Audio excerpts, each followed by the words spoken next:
안녕하세요, 여러분. 우리 모의고사 이제 시기가 돌아왔습니다.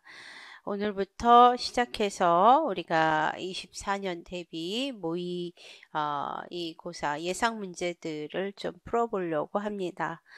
1회부터 너무 어렵게 하기보다는 우리가 기존에 알고 있는 것들을 확인하는 차원에서 문제를 내어봤고요. 이제 회차가 올라갈수록 2회, 3회, 4회 회차가 올라갈수록 조금씩 문제가 더 조금 더 퀄리티 있고 동시에 가능성도 더 있어 보이는 것들을 통해서 여러분들에게 좋은 문제로 좋은 성적을 거둘 수 있게끔 이렇게 노력을 해보려고 하고 있습니다. 여러분들께서도 잘 들어주시면 감사하겠고, 무엇보다도 여기에 있는 내용들은 반드시 꼭 알고 가시고, 그리고 이제 우리가 모의고사가 8회까지 진행이 되고요. 끝나고 나면 이제 총정리 특강에서 사실은 엑기스가 거기에 다 있죠. 우리가 요즘에는 모의고사를 많이 노출시키지 않으려고 이제 노력들을 많이 하는 편입니다. 이제 저는 뭐 크게 개의치 않는데 다른 이 임용 쪽에 이 선생님들이 전체적으로 경향이 요즘에는 그렇게 나가는 거로 알고 있어요. 그래서 실상 아주 중요한 문제는 이제 나중에 이렇게 이야기하는데 저희 같은 경우에는 뭐 크게 영향을 받지는 않지만 그래도 이렇게 시험에 많이 임박해서 이제 좀 더 총정리 특강을 하고 거기에 맞춰서 거기에 이제 가장 가능성 있는 엑기스 문제들과 함께 이제 큰 틀에서 설명을 하게 되는데 우리가 그 11월 초에 바로 하죠. 그래서 여러분들이 그거를 잘 꼭 들어주시면 좋겠다. 이렇게 부탁 말씀드리겠습니다. 그러면 우리 1회부터 차례대로 A형부터 시작해 보도록 하겠습니다. 전공 A형 1번. 다음 괄호에 들어갈 용어를 기입하시오. 자, 서유럽을 축으로 한 세계 역사의 수렴적 발전 또는 통일성에 대한 대안은 다문화주의로 대변된다. 모든 문화적 정체성은 평등하다는 다원주의는 인간 역사의 문제들은 각각의 시공간적 차원에서 다뤄져야 한다고 본다. 세계사가 서구 외의 다른 문명들과 인종 집단들을 충분히 대변해야 한다는 것이다. 따라서 역사 없는 사람들은 존재하지 않으며 유럽과 비유럽은 분리될 수 없다. 문명 간의 엄밀한 분리도 불가능하다. 그러나 문화의 다양성 담론은 저항의 언어로 유용해 보이지만 문화의 차이를 강조함으로써 무엇을 만들어내는 또 다른 패권주의적 정치성을 띠고 있다. 원래 동양 또는 동아시아의 동질성은 서구인들이 만든 허구인데 이제 동양인들 스스로가 우월함으로 장식된 신비성을 만들어내고 있는 것이다 라고 했을 때 여기에 들어갈 용어가 뭐냐라는 거예요. 정답은 경계입니다. 경계. 이걸 왜 얘기했냐면 이건 이제 역사교육과 역사인식 책에 나오는 내용인데요. 이게 434쪽에 이런 설명이 나옵니다. 우리가 이제 역사 교육에 있어서 역사 교육을 전반적으로 역사를 교육을 일반적으로 이제 서유럽 중심주의로 많이 하고 있고 또 교재도 그런 식으로 서술이 되고 있는 것들의 문제점을 이야기해요. 그래서 이 문제점을 좀 더 대체하기 위해서 좀 여러 가지 방안들을 갖게 되고 그 방안 속에서 이제 좀 더 하나의 대안으로 이제 나오기 시작하는 게 다문화주의 동시에 다원주의적으로 세계를 인식해야 한다라는 논리인 거예요. 그래서 여기에 보면 세계사가 서구 외의 다른 문명이나 인종 집단들을 충분히 설명할 수 있어야 된다라고 보는 거고 그런 측면에서 문명도 엄밀하게 분리하고 이런 것은 말이 안 된다라는 거예요. 그래서 어떻게 보면은 서유럽 중심주의에서 벗어나려는 서유럽 중심에 대한 저항의 어떤 그 차원에서 이야기한 거예요. 그래서 문화의 다양성 이론도 이와 함께 나오는 거죠. 다원주의, 다문화주의, 다양성 이런 것들이 나오게 된 건데 문제는 오히려 다양성을 강조하다 보니까 이 문화와 이 문화의 차이는 각각의 문화는 다 다르고 각각의 차이가 있어 이렇게 이야기를 하다 보니까 오히려 그것 때문에 이 문화는 여기, 저 문화는 요렇게, 이 문화는 또 이렇게 이런 식으로 해서 경계가 만들어지는데 오히려 그렇게 함으로써 또 다른 패권을 만들어내고 있다라는 거죠. 이거 역시 서양 중심주의로 갈 확률이 높다라는 거예요. 원래 동양이라는 개념은 서구인이 만들어낸 것인데 오히려 서구인들에 의해서 이런 것들이 무너져야 되는데 이게 무너지는 게 아니라 오히려 동양이 이렇게 나누고 그렇게 해서 경계를 만들면 또 다른 서양을 오히려 더 우월하게 바라보는 시각이 될 수 있다. 이렇게 바라보는 논리인 거예요. 그래서 그거에 대해서 그 세계사 역사인식 교육과 관련한 부분에서 비판이 나오고 있는데 그 비판에서 핵심 용어는 문화의 다양성이나 차이를 강조하다 보면 오히려 경계가 만들어질 수 있다라는 이야기가 바로 이와 관련된 겁니다. 그래서 요즘에는 우리가 지역 간의 교류라든가 어떤 횡청 역사 이런 것들을 강조하다 보면 보이지 않았던 또 볼 수 없었던 것들을 볼 수 있는 확률도 높지만 오히려 이제 많은 경계를 더 만들어내서 또 다른 좋지 않은 점들을 더 보게 되는 그런 결과도 가져올 수 있다라는 그런 논리들이 만들어지는데 그런 것과 관련된 것이에요. 그래서 이 역사교육론에서 이제 우리가 이제 맨 처음에 이제 1번 문제가 사실 가장 쉽죠. 그랬을 때 뭐 때로는 이 역사교육의 성격이나 목표에서 중요한 용어 뭐 이런 것들이 나올 때도 있고 또 뭐 어떤 특정 개념을 이야기할 때도 있는데 여기서는 이제 경계성을 강조하는 그러한 어떤 우리가 세계사의 역사 인식과 관련한 용어 이런 것들을 좀 알 필요가 있다고 생각을 해서 내어봤습니다. 자, 그 다음에 이제 전공 A 3번 보겠습니다.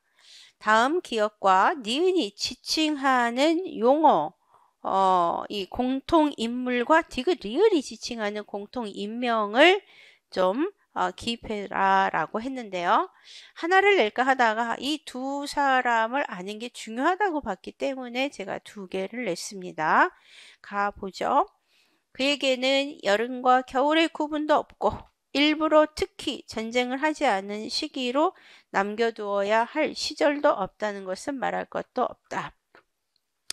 그래서 이런 것을 모두 안 바에는 그것을 충분히 고려해서 자국에게 전쟁의 재앙이 미치지 못하게 하지 않으면 안 된다.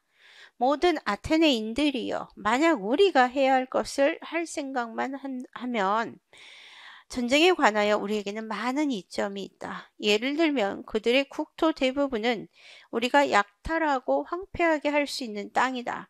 그 외에도 이점은 대단히 많다. 하지만 얼굴을 마주 대하고 전쟁하는 것은 그가 보다 잘 단련되어 있다고 보아야 한다. 물론 우리가 여러분 그 실전 문제에서는 여러분들이 곧 보게 될 실전 문제에서는 당연히 문제도 좀 더 구체적으로 그리고 좀 더 힌트를 줄 수 있는 그런 예시도 좀 더 있을 거고 문제가 좀 더 잘 만들어져서 나올 거라고 봐요. 근데 이제 우리가 어쨌든 사료를 이용해서 낼 때 이 사료를 많이 읽어본 사람은 문제가 덜 될 텐데 읽어보지 않으면 이건 뭐지? 할 수 있는 거예요. 이 역시 지금 사료의 힌트를 전혀 내지 않았습니다. 일단은 힌트가 없는데 일단 아테네인들이 뭐 이러고 나왔으니까 이게 이제 고대사의 어떤 것과 관련된 사료다 이런 걸 알 수 있고 뭔가 전쟁을 하고자 하는 건가 보다라고 생각을 할 수 있는 건데 이건 뭐냐 이거는 이 데모스테네스라는 인물이 데모스테네스라는 인물이 이 사람이 이제 이 결국은 당시에 이 마케도니아의 지배 이런 것들에 대비해서 이런 것들에 대비해서 이제 이 그 문제를 썼어요. 저기 연설을 한 거죠. 그래서 반 필리포스 혹은 필리포스 이렇게 쓰는데 이 필리포스에 반대하는 연설 내용을 했고 그 연설 내용이 바로 요거가 되겠습니다. 따라서 여기에서 그에게는 겨울 여름도 없고 누구도 없다 뭐도 없다 이 그가 누구냐? 바로 그가 바로 필리포스가 되겠습니다. 그래서 데모스테네스가 볼 때는 이 아테네가 다시 이제 아테네의 부활을 꿈꾸고 그럴 때 테베를 누르고 힘을 갖게 된 마케도니아를 위험스럽게 생각을 한 거죠. 그래서 많은 사람들이 필리포스를 굉장히 긍정적으로 생각하고 바라볼 때 이 사람은 아니야, 필리포스는 문제가 있고 위험한 인물이다. 그리고 필리포스가 우리보다는 더 잘 단련되어 있으니까 우리가 나름대로 전략도 잘 짜서 대비해야 된다라고 이야기하는 게 바로 요 사료와 관련이 있는 거예요. 그래서 기억과 이 공통인물은 필리포스가 되겠습니다. 그 다음에 자, 요 아래 거는 또 뭐냐? 아래 거 만약 그들이 그와 싸우고 있었다면 조국의 그의 주둔군을 받아들여 조국의 법을 짓밟게 되고 부를 늘려 힘을 얻은 시민의 자유와 권리를 박탈하게 되었을 것이다. 그때야말로 그들은 배반자로 불리는 것이 어울린다. 만약 그들이 조국의 권리를 지키고자 하고 정세를 다르게 판단했다고 해도 아테네인에게 유리한 것이 그들의 폴리스에게도 유리하다고는 생각할 수 없다고 해도 그런 이유로 그가 그들을 배반자와 결부시키는 것은 좋지 않다. 모든 것을 자신의 폴리스에 대해서 유리한 척도로 판단하고 그리스 전체가 아테네로 눈을 돌려야 한다고 생각하고 그렇지 않으면 배반자로 취급한다. 이런 그의 방법은 나에게는 잘못된 것으로 생각되고 분명히 진실에서 또 떨어져 있는 것으로 보인다. 자, 이거는요. 폴리비오스가 쓴 역사의 내용에 나온 거예요. 자, 위에서 보면 여기에 만약 그들이 그와 싸우고 있었다면 여기서 말하는 그는 필리포스예요. 그래서 원문에는 뭐라고 돼 있냐면 만약 그들이 필리포스와 싸우고 있었다면 조국의 필리포스의 주둔군을 받아들여 조국의 법을 짓밟게 되고 불을 늘리 이렇게 이제 나와 있어요. 자, 그랬을 때 그들은 배반자로 불리는 것이 어울린다. 이 그들은 일반 아테네인들이고 이 아테네인들로서 필리포스를 좀 더 이렇게 지지하려고 했던 사람들. 그러니까 보통 사람들은 필리포스가 그렇게 위험하지 않다라고 생각을 한 거고 그래서 필리포스가 오히려 그리스를 더 지켜주지 않겠나 이렇게 바라본 거고 위에 데모스테네스의 입장에서는 아니다. 필리포스가 위험하다 이렇게 이야기를 하는 거란 말이에요. 그랬을 때 이 아테네인들 이 필리포스를 좀 더 지지하려고 하는 아테네인들을 이 데모스테네스가 엄청나게 비판했습니다. 따라서 필리포스를 지지하는 그들이 조국의 권리를 지키려고 하고 정세가 다르게 판단했다고 해도 또 설사 생각이 다를 수도 있다. 그리고 또 아테네에게 유리한 게 그들에게도 유리하다고는 생각할 수 없었다고 할지라도 어쨌든 간에 상황에 따라서 이런 생각을 가질 수도 있고 저런 생각을 가질 수도 있는데 그런 이유로 그가 즉 데모스테네스가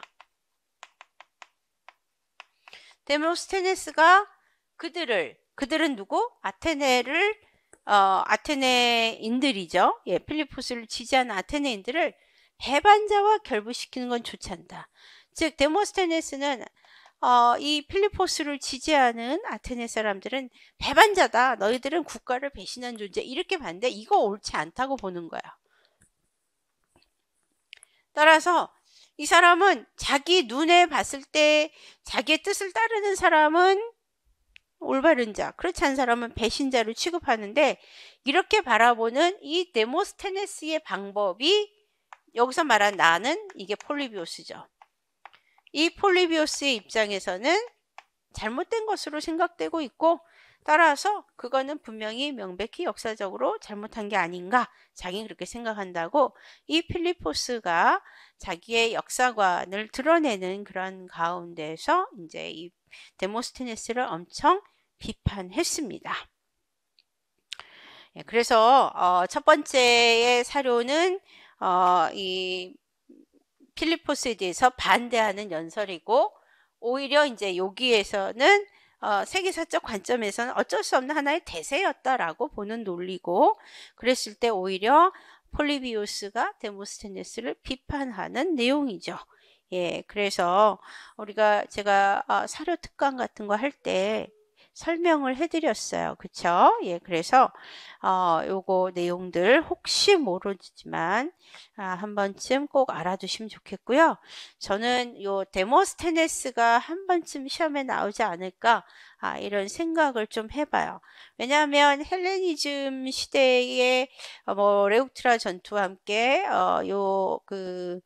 마케도니아가 서서히 성장하는 테베하고의 관계나 여러 가지 이야기 속에서 이제 성장하는 일부분이 시험에 나왔지만 사실 헬레니즘에도 더 나올 수 있는 부분들이 있는데 있다면 막상 그 당시 이 헬레니즘 세계가 마케도니아가 권력을 잡기까지의 그 그리스 아테네와 함께 그 정세적인 측면에서 충분히 시험에 나올 수 있고 그렇게 따진다면 나올 수 있는 사람은 데모스테네스거든요. 그래서 한번 이런 사료를 꼭 읽어보고 이렇게 하시면 좋지 않을까 생각해 봅니다. 다음에 이 5번 보겠습니다. 다음은 시대 구분에 관한 설명이다. 다음의 내용을 읽고 기억에서 말하는 문제점. 니은의 르고프가 바라보는 르네상스 시대의 정의와 그 근거로서 주장하는 이론의 명칭이 무엇인지 서술하고 디귿 부분을 고대에 적용할 때 나타날 수 있는 문제점 그리고 리을의 내용에서 적용된 역사적 설명 방식은 무엇인지 작성해라 라고 했습니다. 자, 그러면 한번 보죠. 20세기에 들어서 역사인식의 수단으로서 시대 구분의 가치는 인정하더라도 그 기준을 문제 삼았다. 시대 구분의 기준을 사상적 변화 혹은 정치적 변화 혹은 문화나 경제의 변화에 두느냐를 놓고 논쟁을 벌였다. 예, 시대 구분의 기준 자체가 이제 상당히 다를 수 있기 때문이죠. 그러나 3분법이나 현대를 추가한 4분법은 서유럽이 아닌 다른 지역에 적용하기는 어렵다. 시대 구분은 획일적인 인식을 초래할 위험도 있다. 그렇죠. 우리가 3분법의 문제점 공부했었고요. 3분법이 등장하는 시기가 이제 르네상스 시기이다 보니까 그들이 중세를 무시하고 그런 여러 가지 역사 인식의 문제점을 노출했어요. 그리고 현대를 더 추가해서 4개로 나누어서 바라봤는데 이거 역시 3분법적인 생각을 오히려 강화시켜줬다라고 우리가 공부를 했습니다. 그럴 때 이것은 서유럽적인 방식에선 어느 정도 통한다. 그러나 이게 다른 시대에 적용하긴 다른 지역에 적용하긴 어렵다. 이렇게 보는 거죠.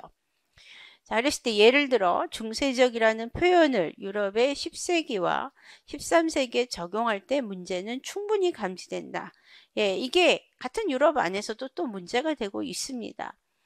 또한 르고프 같은 사람은 시대 구분에 있어 르네상스 시대를 달리 바라보면서 15세기 르네상스가 특별한 의미를 지닐 수 없다고 보는 사례도 발견할 수 있다. 따라서 시대 구분의 의의를 인정하지 않는 역사가들도 존재한다. 시대 구분법은 심지어 단일 국가의 역사에 대해서도 명료한 기준을 설정하기 어렵고 관점에 따라 논란을 불러일으킬 수 있다. 그러면 그렇다고 해서 시대 구분 안 하냐? 그러면 또 역사를 좀 더 치밀하게 체계적으로 읽기가 어렵죠. 그렇다고 해서 시대 구분이 전혀 필요 없는 것은 아니다. 시대 구분은 역사 이해의 길잡이로서 효용적 가치를 가진다. 시대의 지배적 사상이나 흐름을 내세운 역사 구분도 중요한 사고의 틀을 형성할 수 있다. 신앙의 시대, 진보의 세기, 부르주아 사회의 전개 등이 그 예라고 볼 수 있다, 할 수 있다라고 했을 때 기억에서 말하는 문제점, 즉 중세적이라는 표현을 쓸 때 10세기와 13세기에 적용할 때 다른 점은 뭐냐라는 거죠. 우리가 명백히 아무리 중세라고 표현해도 10세기의 상황이 다르고 13세기의 상황이 다를 수 있는데 이거를 동일한 시기로 간주하고 마치 획일적 동질성을 가진 시대로 파악할 수 있는 오류가 있다라는 거죠. 즉 그래서 문제점, 요 기억의 중세적이라는 표현의 문제점 뭐냐? 바로 유럽의 10세기, 13세기를 동일하게 획일적 동질성을 가진 시기로 볼 수 있다. 을 가진 시대로 보는 이 오류가 생길 수 있다라는 거예요. 아무리 중세적이라 할지라도 10세기 유럽의 상황과 13세기 유럽의 상황은 달라요. 10세기 유럽의 상황은 이제 봉건제가 9세기에 나타나서 10세기에 정착을 하고 크게 여러 면에서 발달도 못하고 농업도 아직은 후진성을 면치 못하는 시기죠. 그러나 13세기가 되면 우리 12세기의 르네상스 이후, 즉 십자군 전쟁이 이후 교류가 시작되면서 유럽은 굉장히 많은 변화를 겪게 돼요. 또 개간 사업이라든가 이런 것들이 11세기 이후에 등장해서 13세기는 유럽의 13세기는 좀 더 번영하는 시기죠. 따라서 이 시기와 이 시기를 동시에 같은 것으로 바라보면 안 되는데 그렇게 볼 확률이 높죠. 그냥 중세라는 거 하나로 그냥 우리 흔히 말해 퉁쳐버리면 문제가 되는 거다라는 거야.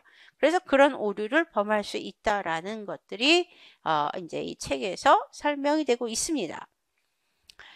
그 다음에 르고프 같은 사람, 프랑스의 중세사가인데요. 이 사람의 입장에서는 시대 구분에 있어 르네상스 시대를 좀 달리 보자라고 해요. 그래서 이 사람이 보는 그럼 르네상스 시대는 뭐냐라는 거야. 이 사람은 르고프 같은 사람은 르고프의 중세관은 쉽게 말하면 이 중세 문화가 르네상스 중세가 아니고 이 르네상스를 바라보는 관점은 중세가 만개한 것이다. 중세가 만개한 상황, 이게 바로 르네상스다. 중세 문화가 특히 중세 문화가 만개했어. 중세 문화가 아주 활짝 아주 펴서 그게 르네상스로 도출되는 거다. 이렇게 보는 거죠. 그러니까 어떤 사람들은 중세라고 했을 때 르네상스라고 했을 때 르네상스가 14세기부터 16세기예요. 그런데 어떤 사람은 이 르네상스 시대는 중세하고는 완전 다르다 이렇게 보는 사람도 있지만 르네상스는 중세의 연장이다라고 보는 시각도 있고 그런 거와 관련해서 르고프는 중세 문화가 만개한 것이라고 바라봐요. 따라서 이렇게 시대의 관념, 자기가 어떻게 보느냐에 따라 시대관념은 다를 수 있다라는 걸 이야기하는 거고 그래서 르네상스 시대의 정의 중세 문화가 만개한 거고 그랬을 때 왜 이 사람이 이러한 이야기를 할 수 있는지 그 주장 근거, 이론이 있어요. 주장의 근거, 이론이 있는데 그거의 명칭이 뭐냐? 예, 이게 바로 장기 중세론이라는 근거가 있다는 거야. 즉 장기 중세론이라는 거에 근거해서 르네상스를 중세 문화가 만개한 현상이다라고 바라봅니다.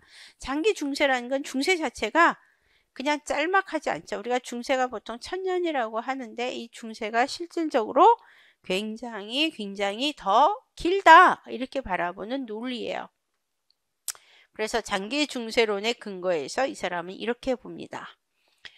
그 다음에 디귿의 부분, 단일 국가에서도 명료한 기준을 설정하기가 굉장히 어렵기 때문에 시대 구분이 논란이 된다고 했는데, 그럴 때 고대에 적용할 수 있는 부분, 이 시대 구분을 고대에 적용할 때 단일 국가에서 나타나는 문제가 뭐냐라는 거죠. 문제는 우리가 고대 시대라고 했을 때 이 고대 시대가 우리가 이제 어떻게 보면은 아주 편협적인 사고에서 본다면 고대 시대야 그러면 아직 역사가 덜 발달한 시대, 문화도 경제도 여러 면에서 덜 발달한 시대 뭐 이렇게 생각할 수 있다라고 보는데 그게 각각의 나라별로 봤을 때 다를 수 있다는 거예요. 자, 어떤 부분은 고대 시대에 어느 지역은 엄청 고대가 발전해서 오늘날의 현대처럼 보일 수도 있고 또 어느 지역은 오히려 근대적으로 보일 수도 있다라는 거야.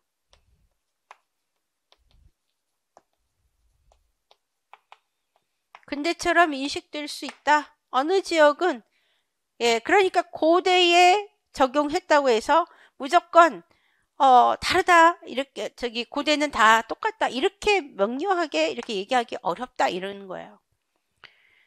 오늘날의 삶을 돌아볼 때 과거보다 못한 삶이 있을 수도 있고 과거에서 볼 때 과거의 눈으로 볼 때 오늘날보다 더 좋은 것일 수도 있다라는 거죠. 따라서 우리가 고대라고 말은 하지만 사실 관점에서 여러 가지 살펴보면 더 현대처럼 더 괜찮은 더 멋진 시스템을 만든 것도 있고 아닌 것도 있다. 그래서 그것을 적용 하나로 뭉뚱그려 이야기하기는 어렵지 않느냐 이렇게 보는 것이 바로 이와 관련한 시대 구분 문제입니다. 자, 그랬을 때 이런 것들이 있고요. 그 다음에 시대 구분에서 이제 효용적 가치를 내세우고 사상을 내세워서 이렇게 신앙의 시대, 진보의 세기, 부르주아 사회 이런 식으로 나눌 수도 있는데 이런 식으로 적용해서 나누어서 설명하는 역사 설명 방식은 뭐냐? 우리가 총괄 방식이죠. 총괄 설명. 그래서 마지막에 리을은 총괄 설명이 되겠습니다. 뭔가 주제에 근거해서 주제와 함께 개념적인 부분을 중심적으로 해서 그 사회의 성격을 규명하려고 하는 총괄 설명의 이 내용이 여기에 이제 적용될 수 있다. 우리가 이렇게 얘기합니다. 그래서 이런 것들을 여러분들이 적을 수 있었으면 좋겠다라는 거고요. 역사교육의 내용과 방법 책에 나와 있습니다. 93쪽에서 95쪽에 근거해서 한번 문제를 풀어보았습니다. 이거 왜 냈냐면 저는 이거를 교재에 있는 것을 그대로 이용해서 문제를 냈는데 이거를 예를 들어서 예시문을 만들어 갖고 시대 구분에서 나타날 수 있는 문제점을 써라 이럴 수도 있잖아요. 그렇기 때문에 이런 것들 여러분들이 좀 더 가볍게 무시하고 넘어가고 또 그냥 요거는 이렇게까지는 하지 않겠지 이렇게 생각할 수도 있기 때문에 이 부분에 대한 공부 그래도 소홀히 하지 않기를 바라는 마음에서 한번 내어봤습니다. 자, 그 다음에 또 보겠습니다. 전공 A 8번 보죠. 다음 제시문을 읽고 밑줄 친 공통적 그는 누구인지 답하고 기억을 지칭하는 공통 인명과 그의 대표적 신학 연구 방법론을 명칭을 서술하고 니은의 대표적 주장 서술, 또한 디귿의 가장 큰 경제적 업적을 설명하시오라고 했는데요. 이건 이제 중세 문제입니다. 그는 클레르보이의 수도원장으로서 12세기 중엽의 신앙의 양심이라고 할 수 있다. 그는 처음부터 파리 학파의 작업에 적대적이었다. 파리 학파가 새롭게 이제 신학의 문제를 들고 나섰는데 거기에 반대한 클레르보 지역의 수도원장이었어요. 그러면 대충 여러분이 누군지 아실 거라고 봅니다. 그는 단순히 알기 위해서 배우는 자들을 의심하였다. 그가 말하길 그런 호기심은 비난받아 마땅하다라고 하였다. 그는 그의 최고 경쟁자와 배운 사람처럼 보이기 위한 목적 이외에는 아무런 다른 이유도 없이 배우고자 하는 자들을 비난하였다. 그러나 그의 사상을 전체적으로 검토한다면 적대적 경쟁자의 학설 못지않게 중세 사상계에 대한 급진적인 도전으로 보인다. 물론 비록 방향은 다르다. 그는 12세기의 새로운 경건운동의 대변자였고 적대적 경쟁자는 새로운 합리주의의 주창자였던 것이다. 사상가로 그는 중세 종교 사상에서 새로운 경향에 의존하였는데 이는 성 베드로 다미아니와 캔터베리의 성 안셀무스에 의해 1100년경의 뼈대가 만들어진 것이었다. 안셀무스는 초기 중세 성사 위주의 그리스도교를 더욱 체험적이며 사적인 신앙으로 변환시키는데 뚜렷한 뼈대를 만들었다. 그 다음에 뚜렷한 뼈대를 만들었다. 그는 이 추세를 따랐으며 발전시키고 널리 전파하였다. 그러나 그의 메시지는 때때로 공격적이고 고압적인 성품에 의해 가려졌다. 그는 강한 지도 능력과 사람들에게 해야 할 것을 공개적으로 말해야 한다는 강박관념의 경향이 있었다.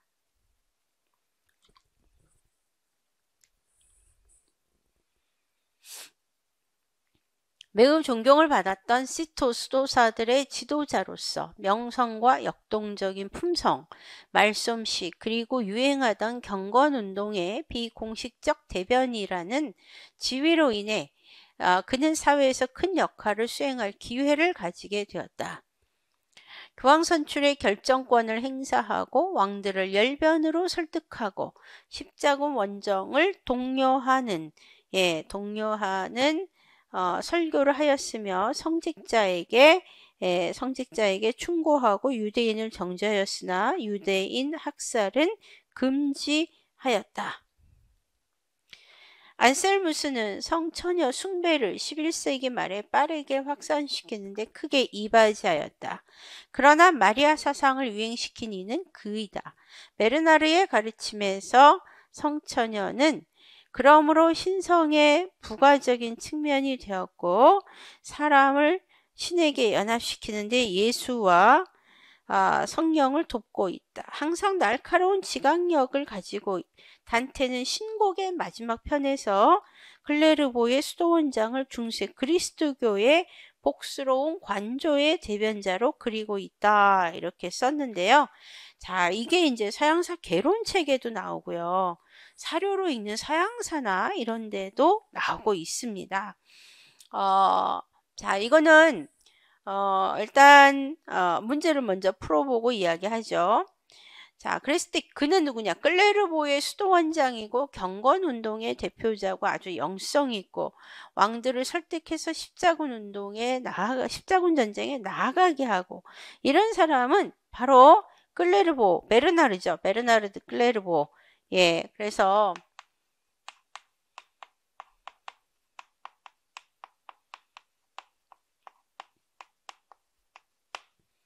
그래서 요 밑에 아까 베르나르란 이름이 잠깐 나오긴 했는데, 그걸 이제 제가 지웠어요. 이제 그걸 못 지웠어요. 실수로. 베르나르 드 클레르보, 예, 클레르보 지역에 사는 베르나르 혹은 클레르보 베르나르 이렇게 부르기도 하고요. 베르나르드 클레르보 이렇게 여러 번 이렇게 여러 이름으로 불리는데 예, 본인 이름은 베르나르. 예. 이 사람은 시토 수도의 수도 원장이기도 했고요. 경건운동의 대변자였고요. 영성이 굉장히 풍부했는데 이 사람의 아주 유명한 게 이제 유명한 신학자하고의 아주 그 영성 논쟁을 벌였죠. 예, 그래서 이제 이 사람이 유명한데요.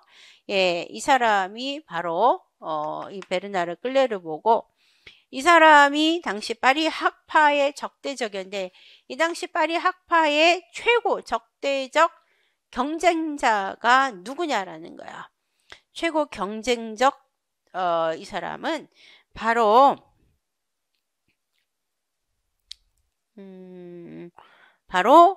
누구냐 하면 이 그 파리 학파의 대표자로서 당시에 아벨라르라는 인물이에요. 아벨라르. 예, 그래서 기억을 지칭하는 공통 인명 아벨라르. 이 아벨라르가 파리에서 공부하면서 엄청나게 많은 반향을 불러일으켰어요. 이 사람은 신학을 제대로 공부해야 되는 거 아니냐. 이 사람으로 인해서 신학이라는 용어도 탄생했고 결국은 이들과의 경쟁에서 이 사람을 완전히 그 거세를 시켜버릴 정도로 아주 굉장히 그 힘을 막강히 발휘했던 사람이 요 베르나르 드클레르보가 되겠습니다. 그 다음에 그랬을 때 이 사람이 내세운 신학 연구 방법론이 있어요. 바로 변증법적 방법에 의해서 예, 신학 연구를 해서 신앙을 검증하자 이렇게 얘기한 거죠. 그 당시에 과거에 그전에는 신앙적인 세계는 그냥 이해하고 받아들이고 순종하고 이러면 다 되는 거라고 생각했는데 야 그거 말도 안 돼. 아벨라르의 입장에선 그러지 말고 왜 그 이론이 맞는지 아닌지 우리가 신앙적으로 차례차례로 변증법적인 방식에 근거해서 이렇게 토론하고 증명해 나아가면 더 사람들에게 더 먹혀 들어갈 거다 이렇게 얘기해요. 그래서 발전하는 게 나중에 신학이라는 이론, 학문이 탄생하는 게 바로 요거 이 사람의 요 방식에 의해서예요. 그래서 요거를 알고 있냐 쓰라고 한 거고요. 그 다음에 니은의 대표적 주장. 그랬을 때 성 안셀무스, 안셀모 이 당시에 명목론하고 서서히 실제론이 대립하기 시작하는 상황입니다. 그랬을 때 이 사람은 뭐라고 그랬냐면 알기 위해 믿는다 그랬죠. 알기 위해 믿는다. 유명한 대표적 주장. 알기 위해 믿는다. 여기 이미 나왔어. 핵심이. 그 당시에 단순히 알기 위해서 배우는 자들을 이 사람은 또 의심한다 이랬거든요. 그러니까 실제론이니 명론이니 이런 거 구분하는 것도 이거는 이 사람한테는 이 베르나르 이 사람한테는 말도 안 되는 이야기인 거거든요. 예. 아니 영성에 의해서 인식하면 되지 뭘 검증을 하고 뭘 알기 위해서 뭘 믿어 뭐 웃기는 거죠 이 사람의 눈에. 그래서 굉장히 이것도 비판했어요. 예. 그래서 한편으로는 비판도 하고 한편으로는 그 사람한테 또 영향도 받은 거고요. 그러면서 나중에 이제 경건 운동을 또 펼치는 게 바로 이제 요건데 이 당시 안셀무스는 어쨌든 간에 그 전에 선배 입장에서 안셀무스 같은 경우에는 알기 위해 믿는다 이런 이야기를 했어요. 그래서 요거 쓰라는 거고요. 그 다음에 어쨌든 간에 이 사람이 안셀무스에 의해서 비판도 했지만 안셀무스에 의해서 영향도 받아서 나중에 경건 운동도 벌이고 그러면서 시토 수도회의 지도자가 돼요. 근데 이 시토 수도회가 그 전에 이 사람이 처음 만든 건 아닌데 이 사람이 엄청나게 시토 수도회를 크게 키운 인물이에요. 베르나르드 클레르보가. 그래가지고 이 사람들이 이 수도의 수사들이 하나 영국에 아주 키워서 중요한 역할을 한 게 있어요. 그게 바로 뭐냐라는 거야. 그게 바로 영국의 요크셔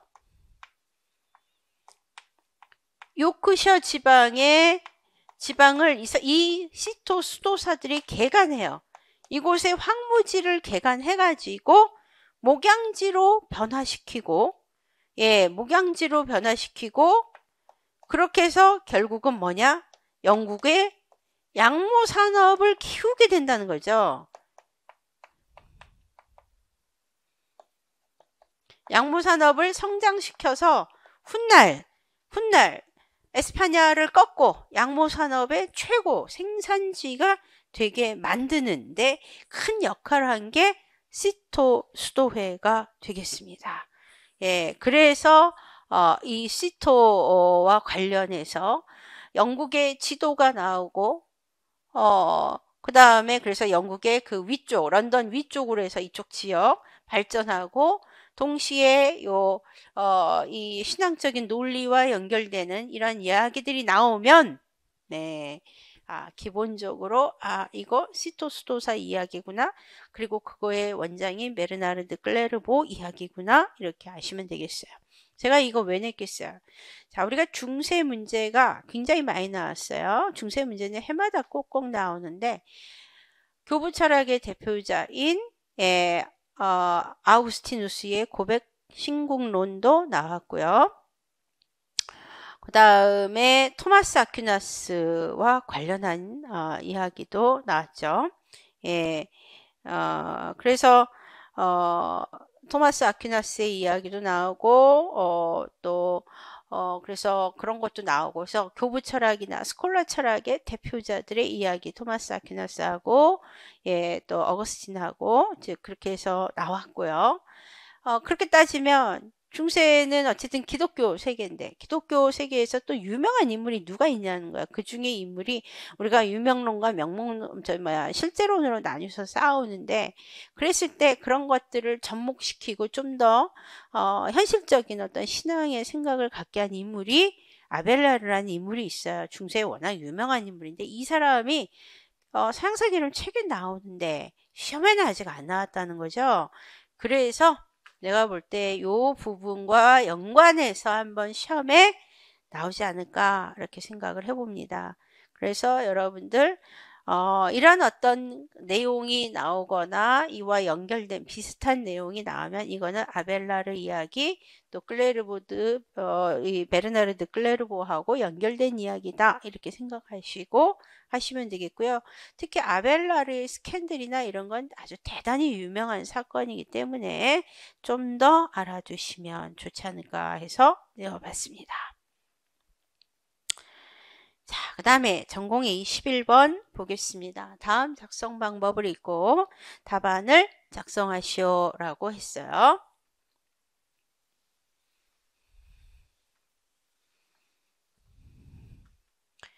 에스파냐의 왕위 계승권자가 차례로 요절한 결과 카스티아의 여왕 이사벨라가 사망하였을 때 그 왕관이 막스밀리안의 아들 필립에게 시집온 에스파냐 왕녀에게로 넘어오고 다시 아라곤의 페르디난드가 사망하자 그의 유언에 따라 그보다 앞서 사망한 필립 장남 칼이 에스파냐 왕국과 그 해외 식민지를 포함한 전 영토를 계승하게 되었다.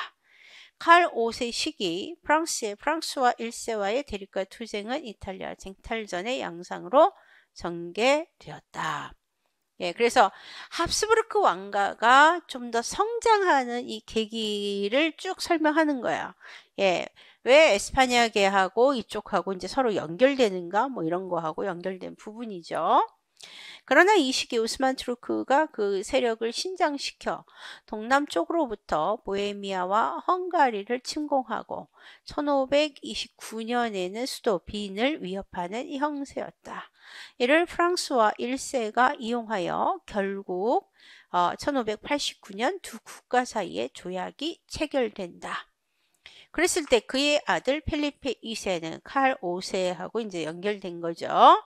예, 1557년 파산을 선고하는 등 한때 어려움을 맞이하기도 했으나 1571년 지중해로 들어오는 투르크를 레판토 해전에서 격파하여 지중해 패권을 확보하고 1580년에 포르투갈을 합병함으로써 에스파냐의 우월은 절정에 달한다.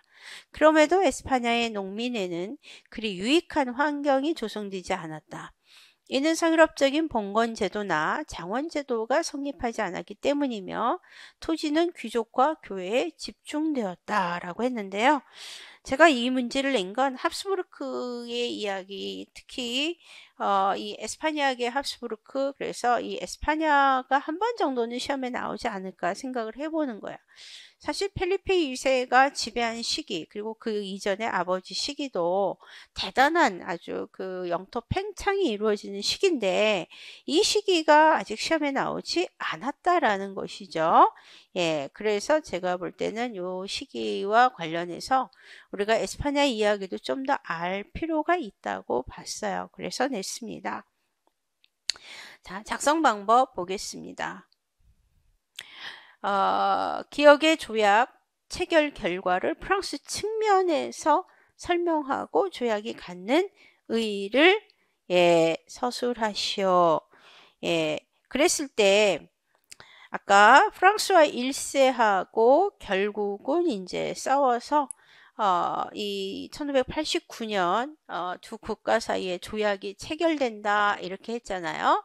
그래서 원래 이 오스트리아 합스부르크 가문하고 이 개가 이제 에스파냐계하고 이제 연결이 됐고, 그런 상황에서 이 칼 5세하고 당시에 프랑스와 1세가 이 합스부르크 가문하고 프랑스가 아주 숙적 관계잖아요. 몇백 년 동안 그 관계가 맺어지게 되는 게 이제 이미 이 시기부터인데, 요 프랑스와 1세도 당시에 통일이 안 된 이탈리아를, 또 칼 5세도 역시 이탈리아를 자기들 걸로 만들려고 해서 결국은 싸우게 되죠. 그런데 결국은 1589년 그런 상황에서 이 프랑스와 1세가 좀 더 자기에게 유리한 상황을 만들려고 오스만 투르크를 또 이렇게 끌어들이고 그러면서 결국은 두 국가 사이에 이제 조약을 체결하게 됩니다. 그래서 이제 프랑스하고 이탈리아가 조약을 맺게 되는데, 그 조약의 내용이 조약이 뭡니까? 바로 카톡 캉브레지 조약이죠.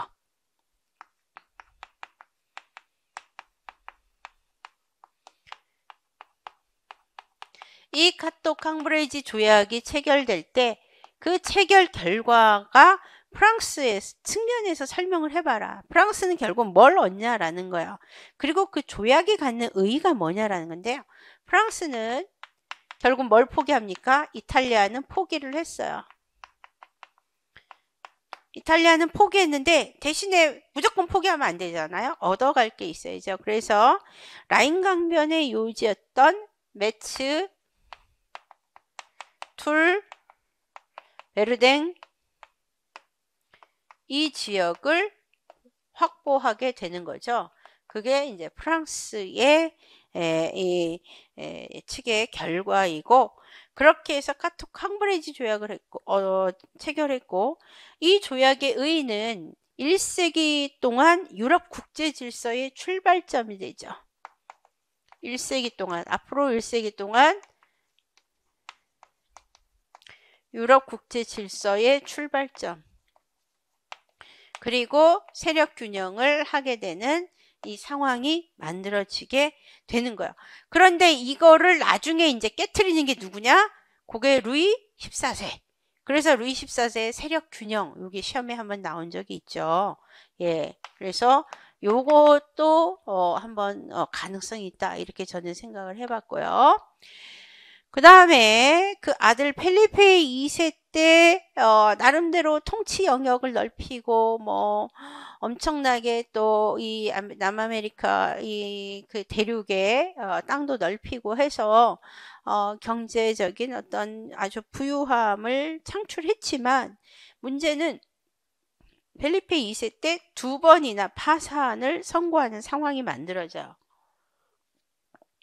경제가 파탄나는 그런 상황이 만들어지는데, 이것 때문에 상당히 어려움을 맞았고, 그럴 때 이 에스파냐가 파탄남으로써 독일에 영향을 끼쳤는데, 그게 뭐냐라는 거예요. 그게 바로 뭐냐? 이 파산으로 푸거 가문이, 유명한 푸거 가문이 파산하는 거죠. 푸거 가문이 남부 독일의 푸거 가문이 에스파냐의 필리페 2세에게 합스부르크 가문에게 많은 돈을 좀 투자를 했어요. 예, 전쟁을 하면서 자금도 되고 여러 가지를 했는데 이걸 결국 파산 선고하는 바람에 회수를 못해서 얘가 몰락하는 거예요. 그래서 푸고 가문의 몰락을 가져오는 게 이제 그래서 독일에 상당한 영향력을 이렇게 경제적인 또 영향력을 끼쳤다. 우리가 이렇게 얘기하고 있고요. 그 다음에 이러한 에스파냐, 스페인에서는 왜 서유럽적인 봉건제도나 장원제도가 성립하지 않았느냐? 그 이유가 뭐냐? 독특한 이유가 서양사개론에 나옵니다. 그 이유는 얘네가 초기 이 봉건제 이런 거보다 재정복, 즉 레콘키스타에 의해서 국가 건설에 매진했기 때문에, 즉 기독교 세계가 이슬람 세계를 정복하는 과정 속에서 하나하나 국가적으로 형태가 성공적으로 커 나갔기 때문에 봉건제도나 장원제도 자체가 성립될 환경에 놓여 있지 않았다라는 거예요. 예, 그게 에스파냐의 독특한 이유고, 그래서 에스파냐는 유럽의 봉건제하고는 좀 더 다른 성향을 가질 수밖에 없다라는 걸 우리가 알 수 있다라는 거죠. 예, 그런 게 이제 시험에 한번 내어봤는데요. 여러분들은 어떻게 답을 쓰셨는지 모르겠습니다. 다음 전공의 12번 보겠습니다. 서술형 문항과 관련된 질문이다. 다음 작성 방법을 읽고 그에 적절한 답을 기술하시오 했어요.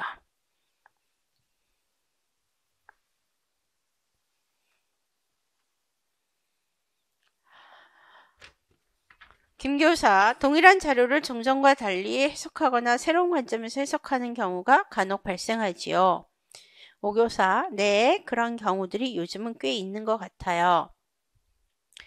고려 태조의 업적의 경우가 이런 상황에 잘 맞는 예일 것 같아요.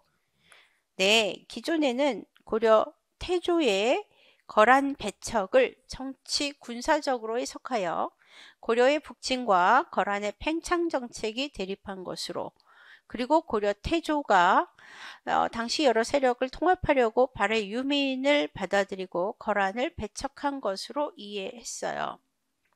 그랬죠. 그런데 요즘 새로운 해석이 도입되고 있어요. 문화나 사상 측면으로 해석해서 화의 사상에서 비롯된 것으로 이해하기도 해요. 아하, 그렇죠. 이렇게 새로운 해석을 통해 역사적 사실의 구조를 부여하기도 하네요. 자, 이게 이제 하나가 있어요. 자, 그 다음에 우리는 카이사르가 이동하는 모습을 자료에서 찾아볼 수 없다. 그렇지만 카이사르가 로마에서 갈리아로 이동했다는 것을 당연하게 생각한다. 여기에서 적용된 것이 보관이다 라고 했어요. 예. 자, 그 다음에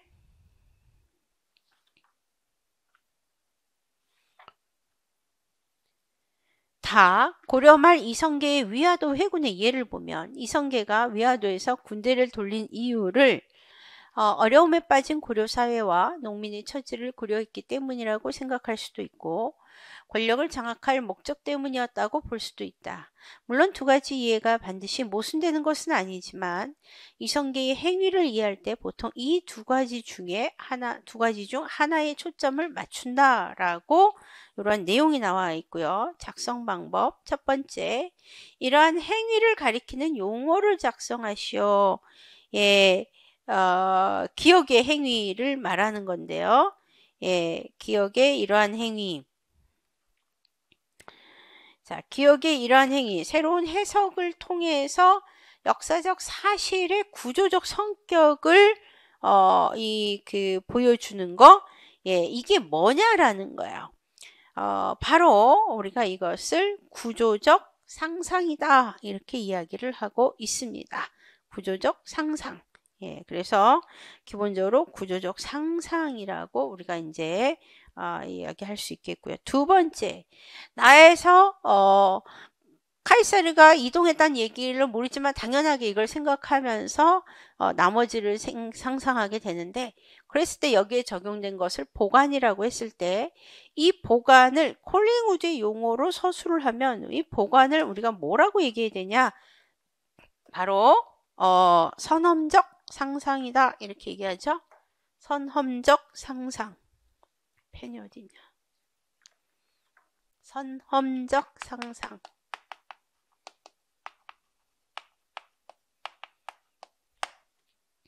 그래서 우리가 역사 속에서 상상의 구분들을 이제 우리가 보는 거예요. 그래서 여기는 구조적 상상, 요거는 이제 선험적 상상. 그 다음에 이성계 행위를 이해할 때 보통 두 가지 중 하나에 초점을 맞추는데, 자, 그럴 때 이루어지는 디귿이 이루어지는데, 예, 영향을 미치는 이유이자 동시에 다의 사례를 볼 때 역사 이해에서 역사의 감정이입적 이해는 기본적으로 인지 능력에 속하지만 정의적 능력, 성격도 지닌다고 볼 수 있는 이유를 작성해 봐라 라고 했어요. 일단은 우리가 역사 이해에서 이제 감정이입적으로 이렇기 때문이고 이렇기 때문이다라고 볼 수 있다라고 했을 때, 예, 감정이입적으로 이제 이해를 해요. 그렇게 해서 요 두 가지를 이해해 볼 수 있는데, 그럴 때 문제는 우리가 역사적 감정이입은 정의적 성격이 아니라 인지적 성격을 지닌다고 이야기를 해요. 일반적으로. 그럼에도 불구하고 정의적 성격도 있다라고 보는 측면들이 꽤 있고, 요즘에는 사실 인지적인 것만 강조하지 않아요. 인지적인 걸 강조하는 건 좀 옛날 문제고, 요즘에 나오는 논문이나 이런 거를 보면 정의적 성격을 조금 더 강조하는 측면이 좀 많아요. 그랬을 때 왜 정의적 성격도 지닌다고 볼 수 있는지 그걸 써봐라 라는 건데요. 그 이유는 바로 뭡니까? 개인의 정서가 개입되는 거예요. 즉 개인의 선호도, 정서가 개입돼서 정의적 성격을 지니기 때문이에요. 이성계가 이 두 가지 측면에서 이해할 때 어떤 사람은 요 위화도 회군에서의 그 어떤 합리적인 것들을 더 생각하는 사람이 있고, 어떤 사람은 권력 장악이 더 개인의 선호도에 따라서 그 감정의 호불호가 들어가고, 그래서 개인의 정서가 개입될 수 있기 때문에 해석도 조금 달라질 수 있다고 보는 거야. 그래서 인지적 성격만 있는 게 아니라 역사적 성격도 정의적 성격도 들어간다 이렇게 보는 거죠. 어쨌든 우리가 이성계가 회군한 건 다 역사적으로 알고 있고, 그걸 생각해 볼 때 당연히 감정이입적으로 충분히 인지적으로 이해할 수 있어요. 그러나 여기에 감정이 들어가는 것은 그만큼 그 행위에 대한 호불호, 개인의 호불호가 정서가 개입되기 때문에 정의적 성격도 지니고 있다고 본다라는 게 역사교육론 이론 체계 194에서 205쪽에 나와 있습니다. 그 다음에 마지막 네 번째, 감정이입이 역사 이해하는 방식이라고 할 때 감정이입적 역사 이해에 포함되는 네 가지 사고활동 단계를 서술하시오라고 했는데요. 실제 이게 시험에 나온 적도 있어요. 이걸 쓰라고. 이게 어려운 건 아닌데 이론적인 걸 아느냐라는 거죠. 제일 먼저 역사적 사실의 재현이 이루어지죠. 두 번째, 상황의 맥락적 재구성이 이루어지고요. 그 다음에 관점의 감정이입적 재구성, 그리고 네 번째가 역사적 사실의 감정이입적 재구성의 4개의 단계를 거칩니다. 자, 우리 공부해서 이건 이제 4개의 단계라고 할 때는 이론적인 감정이입의 단계를 쓰라는 이야기죠. 그런데 이게 현실에 적용이 되면 어떻게 됐어요? 한 5개 정도로 나뉜다. 감정이입을 하려고 하지 않는다, 뭐 일상적 감정이입으로 간다, 뭐로 간다, 이렇게 막 이렇게 나뉘었었죠. 그랬을 때 4개의 활동 단계. 첫 번째, 역사적 사실의 재현. 두 번째, 상황의 맥락적 재구성. 세 번째, 관점의 감정이입적 재구성. 네 번째, 역사적 사실의 감정이입적 재구성의 상황으로 가고, 이것은 사고 활동이 이렇다 이렇게 보는 거고, 이걸 실제 적용하면 5개 정도로 우리가 좀 더 분리가 된다라는 거 알 수 있었습니다. 이렇게 A형 문제를 내어봤는데요. 여러분들 어느 정도 쓰셨는지 모르겠는데 이 내용들 보면서 부족한 거 채우시기 바랍니다. 조금 쉬고 B형 설명하겠습니다.